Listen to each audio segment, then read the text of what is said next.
Bonjour et bienvenue à l'édition. Ce jour, nous allons nous entretenir sur le thème « La foi transforme ». Et le passage examiné est tiré de l'Épître aux Hébreux, chapitre 11, verset 6. Il est écrit: « Or, sans la foi, il est impossible de lui être agréable, car il faut que celui qui s'approche de Dieu croit, que Dieu existe et qu'il est le rémunérateur de ceux qui le cherchent. » Au verset 1 du même chapitre, nous avons la définition de la foi, qui est la ferme assurance des choses qu'on espère et une démonstration de celles qu'on ne voit pas. La parole nous dit que sans la foi, il est impossible d'être agréable à Dieu.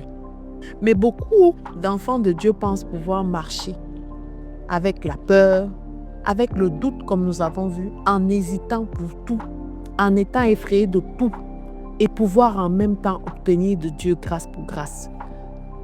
C'est possible de jeûner, c'est possible de prier, marcher dans la sanctification et tout ce qui va avec. Bien-aimé, si tu n'as pas de foi, n'espère en rien. La Bible est claire, impossible. Certains qui ne croient même pas en Dieu ont une foi telle que ils espèrent coûte que vaille que ce en quoi ils croient va se réaliser. Et cette force motrice qu'ils ont dedans d'eux amène le Seigneur à matérialiser cette vision interne qu'il a mis au-dedans d'eux. Mais qu'est-ce que nous voyons la plupart du temps? Les gens criaient à Dieu, les gens pleuraient à Dieu, les gens avoir peur, les gens avoir peur d'oser. Bien-aimés, tous ceux qui échouent ou tous ceux qui réussissent sont passés par plusieurs phases d'échec. Le fait de ne pas te lancer, le fait d'être toujours hésitant, le fait de ne pas pouvoir oser, ne t'empêchera pas d'échouer, ne t'inquiète pas. Et l'échec n'est pas la fin, comme nous aimons à le dire, c'est une phase du succès. Alors il faut te tenir devant ton Père, dans une posture de repentance, mais davantage avec l'humilité et surtout cette capacité de pouvoir croire. Parce qu'il dit que celui qui s'approche de Dieu doit croire. Jésus-Christ disait à Marc, ne t'ai-je pas dit que si tu crois, tu verras la gloire de Dieu. C'est la foi qui te donne cette possibilité de croire au-delà de ce que tu vois, au-delà des situations, au-delà de ce que tu sens. C'est cet œil qui te permet de voir l'invisible. C'est cette main qui te permet de toucher l'intouchable. C'est cette oreille qui te permet d'entendre l'inaudible. La prophétie est sémée bien au-dedans de toi et en dehors de toi. Quelqu'un ne peut pas comprendre la dimension des choses auxquelles tu t'attends. Mais pour ça, il faut croire. Croire de toutes tes forces. Croire de toute ton énergie. Croire de toute ton âme. Et même si des vents contraires viennent te montrer autre chose, reste accroché. Reste focus. Nous devons premièrement croire. Parce que sans cette croyance, nous ne sommes rien. Car Jésus-Christ a dit à ses disciples que nous ferons parce que nous croyons en lui les œuvres qu'il fait, mais nous en ferons de plus grandes. Ne t'ai-je pas dit que si tu crois, tu verras la gloire de Dieu? Tu veux voir la gloire de Dieu, mais tu n'y crois pas. Tu veux voir la gloire de Dieu, mais tu ne crois pas au sacrifice que Jésus a opéré sur la croix. Tu veux voir la gloire de Dieu, mais tu ne crois pas qu'il a payé déjà le prix.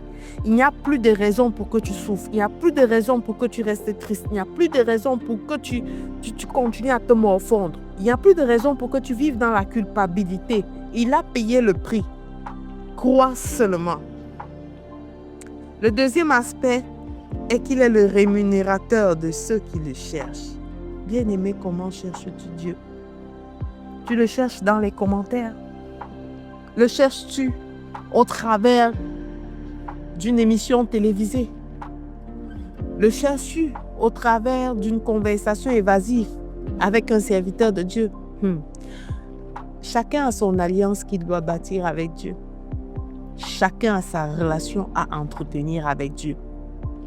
Le lien entre les serviteurs de Dieu et les brebis ne sert qu'à mettre ces brebis en contact, en connexion avec Dieu.